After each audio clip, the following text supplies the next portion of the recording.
Tuhan bersamamu dan bersama rohmu.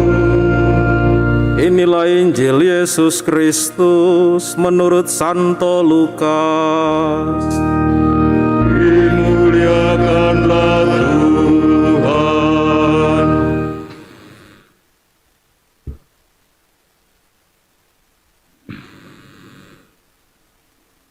Beberapa waktu sesudah kedatangan malaikat Gabriel, berangkatlah Maria dan bergegas menuju sebuah kota di pegunungan Yehuda. Di situ ia masuk ke rumah Zakaria dan memberi salam kepada Elisabet. Ketika Elisabet mendengar salam Maria, melonjaklah anak yang ada di dalam rahimnya, dan Elisabet pun penuh dengan Roh Kudus. Lalu ia berseru dengan suara nyaring, "Diberkatilah engkau di antara semua perempuan, dan diberkatilah buah rahimmu. Siapakah aku ini sampai ibu Tuhanku datang mengunjungi aku? Sebab sesungguhnya ketika salammu sampai di telingaku, anak yang ada dalam rahimku melonjak kegirangan. Berbahagialah ia yang percaya, sebab firman Tuhan yang dikatakan kepadanya akan terlaksana." Demikianlah Injil Tuhan. Terpujilah Kristus.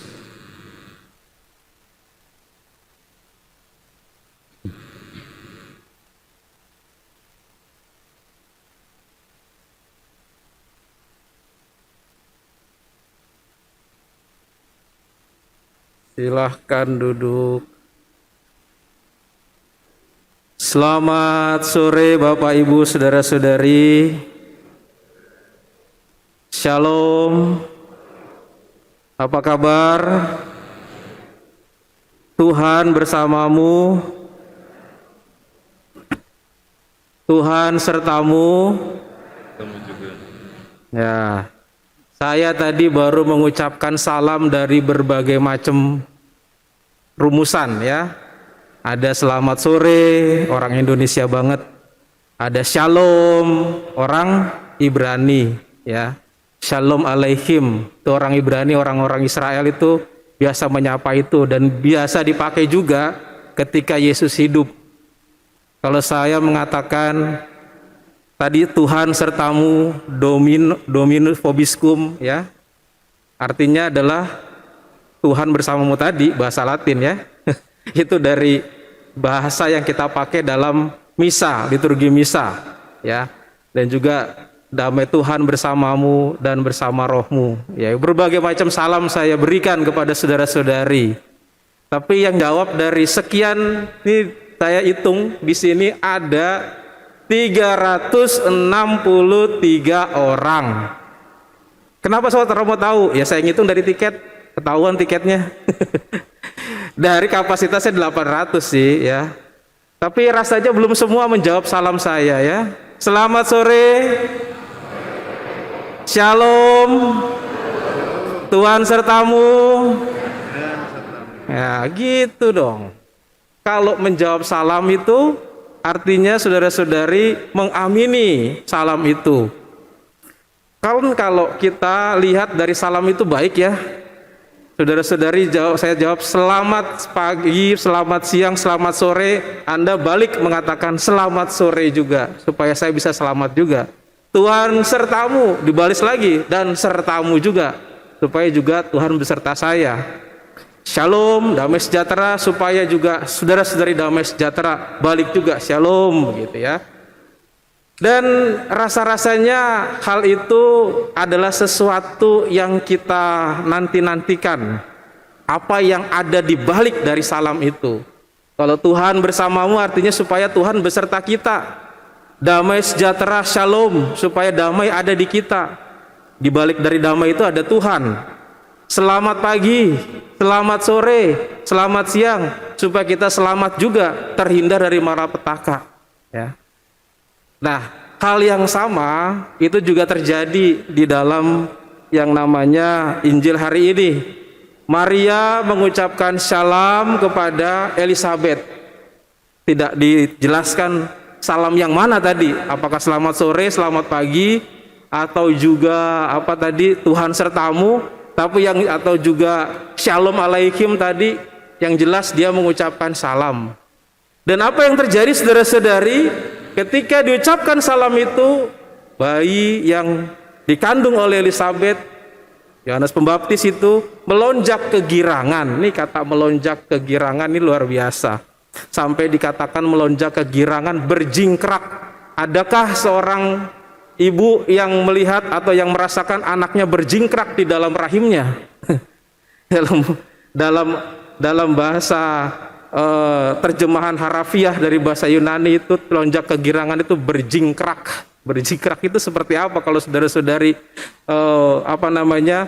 tahu dalam kehidupan sehari-hari, kata berjingkrak itu kan dia loncat ya, loncat, kakinya itu berdiri sambil ke atas lalu turun lagi. Apakah ada ibu-ibu yang mengalami itu? Bayinya berjingkrak di dalam rahim? Enggak ada ya. Ini mau menunjukkan suatu kegembiraan yang meluap-luap, kegembiraan yang luar biasa karena diberi salam tadi. Nah, makna di balik salam tadi yang tadi sudah disampaikan, ya ada damai sejahtera, Tuhan bersamamu, ya Tuhan sertamu, dan ibu saudara-saudari membalas juga. Itu artinya buat Tuhan itu semoga bersama dengan kita, ada di dalam diri kita, ada bersama dengan kita, melihat kita, mengawasi kita, menjaga kita, dan melindungi kita. Dan rasanya kalau orang diberikan seperti itu, damai, terhindar dari segala malapetaka, terhindar dari segala mara bahaya kalau ada Tuhan. Harapannya kan itu. Nah, saudara-saudari, ketika saudara-saudari menyampaikan salam itu, bahwa apakah saudara-saudari sudah merasa yakin bahwa Tuhan ada di situ, hadir di situ, Tuhan bersamamu dan bersamamu juga. Itu kan semoga Tuhan bersama dengan kita dan kita didoakan. Sama seperti Maria menyampaikan salam itu. Yang menarik di sini saudara-saudari, kalau saudara-saudari itu menyampaikan salam satu dengan yang lainnya, kalau dibandingkan dengan Maria dengan Elizabeth, ketika disampaikan salam itu, seolah-olah Elizabeth dengan bayinya itu, ketika menerima salam itu, sukacita, kegembiraan yang meluap itu, Tuhan sudah ada di situ. Ini kan sebenarnya mau menunjukkan suatu penantian. Sebentar lagi bayi yang ada dalam kandungan Maria mau datang ke dunia, mau lahir, Tuhan sendiri. Tetapi sebelum Yohanes melihat Yesus yang juga lahir nanti, dia sudah melonjak kegirangan. Belum sampai tindakan itu, tetapi dia percaya dan dia sadar akan terjadi, maka dia gembira. Kesimpulannya, orang sudah gembira sebelum tindakan Tuhan terjadi. Orang sudah happy sebelum tindakan Tuhan terjadi. Baru semoga itu saja sudah melonjak kegirangan. Nah, itulah yang pada ayat terakhir dalam Injil ini disampaikan, berbahagialah engkau yang nanti akan percaya apa yang disampaikannya. Nah, kalau kita lihat dalam Injil itu, nah ini saya cek lagi, mana nih Injilnya nih. Sebab sesungguhnya ketika salamku sampai ke telingaku, anak yang ada dalam rahimku melonjak kegirangan.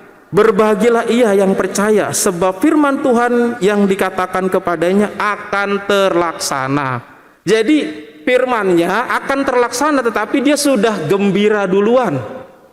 Sahabat, kalau saudara-saudari itu sudah tahu nih, suaminya, ibu-ibu nih, suaminya mau gajian tanggal 30 misalnya. Tanggal 25 itu udah senyum-senyum. Senyum-senyum, ya pasti ada sebabnya. Karena suami mau gajian. Kalau nggak jadi gajiannya, waduh itu bisa malapetaka nanti tuh ya. Kalau saudara-saudari sudah dijanjikan nanti akan dapat THR tanggal 25, ya tanggal 20 sudah senyum-senyum sama bos. Bos ya senyum-senyum, ketemu lagi senyum-senyum lagi. Oh iya ini pasti mau dapat THR. Belum dapat, tetapi sudah kegembiraannya dirasakan sebelumnya. Begitu kira-kira yang mau disampaikan di sini. Shalom itu begitu, salam itu begitu. Jadi ada masa penantian saudara-saudari yang sudah sukacita sebelum terjadi. Kalau saudara-saudari lihat dalam bacaan pertama, itu lebih luar biasa lagi. Nabi Mika, ya, itu kan hidup di zamannya Yesaya. Itu 8 abad sebelum Yesus lahir. Dia menceritakan bahwa akan lahir seorang penyelamat di Bethlehem. Kalau lihat di bacaan pertama itu, bisa dilihat lagi di teksnya nggak punya ya. Hai Bethlehem, di wilayah Efrata, hai engkau yang terkecil di antara kaum-kaum Yehuda, daripadamu akan bangkit bagiku seorang yang akan memerintah Israel. Ini yang dimaksud adalah bayi Yesus yang lahir 8 abad setelah Nabi Mika ini. Nah, kalau Yohanes kan beberapa bulan lagi, ini 8 abad. Tetapi Nabi Mika menyampaikan ini dengan girang, dengan sukacita. Belum terjadi, tapi sukacitanya udah duluan. Nah, saudara-saudari, di balik dari ini semua, apa yang mau disampaikan untuk kita semua? Bahwa kita kadang-kadang sebagai umat beriman, itu mintanya itu tindakan duluan, baru kita bersyukur. Tindakan Tuhan dulu bekerja pada diri saya, baru kita bersyukur.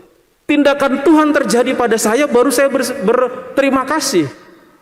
Apa yang saya mohonkan terjadi dulu, baru saya nanti akan memberikan ucapan syukur melalui apapun. Nah, kadang-kadang kita terbalik dari tradisi ini, dari yang biasa ini. Shalom yang kita ucapkan kepada orang lain, semoga Tuhan besertamu.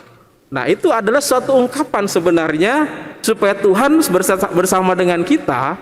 Semoga, dan kita walaupun belum itu terjadi, kita sudah gembira rasanya diberikan salam itu. Nah, begitu juga dengan harapan-harapan sebagai orang beriman. Kadang-kadang kita meminta tindakan dulu, baru kita bersyukur. Padahal lain. Maria itu diminta untuk menanggung segala resiko, baru nanti akan bersukacita. Dia belum merasakan kegembiraan itu, sudah dihantam dengan bertubi-tubi berbagai macam halangan. Dikejar-kejar oleh Herodes, mengungsi ke Yerusalem, sebelum dia merasakan kegembiraan menjadi ibu Tuhan. Dan begitu juga apa yang disarasakan oleh Yohanes Pembaptis, ketika salam sudah sampai, dia merasa kegembiraan berjingkrak di dalam rahim. Belum bertemu dengan Tuhan yang sesungguhnya, belum lahir, dia sudah berjingkrak kegembiraan. Nah, saudara-saudari, maka poin yang perlu kita lihat di sini adalah bagaimana kita sebagai orang beriman mau mengubah cara pikir kita, pola pandang kita. Bagaimana rasanya itu menanti-nantikan dengan sukacita, bukan menanti-nantikan dengan cemas, menanti-nantikan dengan ragu-ragu, menanti-nantikan dengan suatu ketidakpastian, atau menanti-nantikan dengan suatu keputusasaan. Ya, kapan ini saya sudah berdoa sekian lama? Kapan ini dikabulkan? Kapan Tuhan menjawab saya? Kapan? Minta dijawab kapan-kapan. Nah, itu repot kalau kayak begitu. Tetapi kata-kata yang disampaikan oleh Injil pada hari ini itu adalah suatu hal yang perlu kita tegaskan dalam hidup kita, bahwa ketika orang berharap, ketika orang memohon, ketika orang meminta, maka di situ sudah timbul rasa syukur, di situ sudah timbul sukacita dan ada keyakinan. Seperti yang dikatakan oleh Elizabeth tadi, berbahagialah bahwa apa yang difirmankannya akan terlaksana. Sudah berbahagia dulu, firman yang akan terlaksana nanti. Begitu Nabi Mika mengucapkan itu, menubuatkan itu, 8 abad lagi baru terjadi. Saudara-saudari, kalau menunggu 8 abad ya sudah nggak mungkin. Tetapi Nabi Mika saja bisa begitu. Nah, saudara-saudari yang terkasih, poin yang paling penting harus kita ingat adalah yang pertama, bagaimana mengubah pola pikir dan pola pandang kita untuk tetap percaya akan karya Allah yang terjadi nanti dalam hidup kita. Dan kita menanti-nantikan karya Tuhan itu bukan dengan kecemasan, ketakutan, tapi dengan kegembiraan dan rasa syukur. Nah, boleh dicoba, boleh dilakukan, boleh ditiru dengan salam ini. Setiap kali kita mengucapkan salam, setiap kali kita mengucapkan shalom kepada orang lain, mendoakan orang lain, itu adalah suatu ucapan syukur juga, supaya kita apa yang kita harapkan, apa yang kita inginkan juga semoga bisa terjadi dan terlaksana. Tuhan juga ada dalam diri kita, yakin bahwa Tuhan bersama dengan kita, yakin bahwa Tuhan beserta dengan kita. Keyakinan itulah yang membuat kita sukacita.